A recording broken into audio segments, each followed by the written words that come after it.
Donc ça fait à peu près 5 ans, si vous voulez, que je parcours un petit peu toute l'Algérie.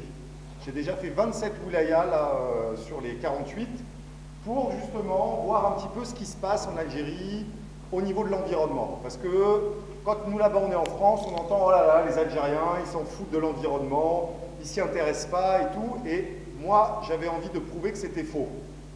Et pour l'instant, alhamdoulilah, mes voyages m'ont prouvé que je ne me suis pas trompé.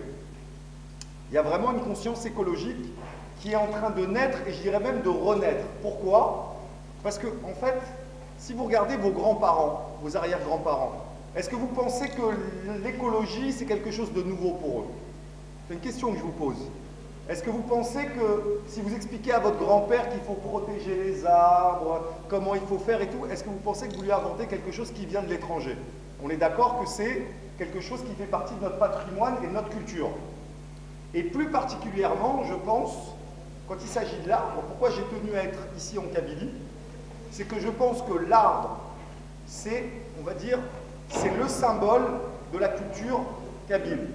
L'arbre notamment, bon, c'est l'olivier, précisément, mais je veux dire, et aussi parce que l'environnement, je pense dans votre région, je parle de toute la Kabylie, hein, ça va de Bouéla, Tizi Ouzou, Jaya, je pense que vraiment, il y a une vraie conscience écologique qui existe, peut-être aussi parce que ici, en Kabylie, les gens sont encore propriétaires de leurs terres, c'est chez eux.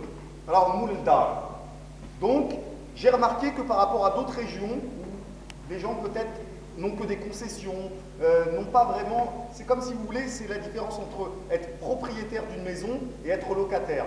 Quand on est locataire, on ne va pas faire les mêmes travaux, parce qu'on se dit, ben, je vais partir dans 1 an, dans 2 ans. On ne va pas pouvoir le léguer à sa famille. Donc voilà. Alors j'ai tenu à vous faire profiter d'une petite présentation que je vais commencer un petit peu à faire un petit peu partout en Algérie. Donc si vous pouvez éteindre la lumière, s'il vous plaît.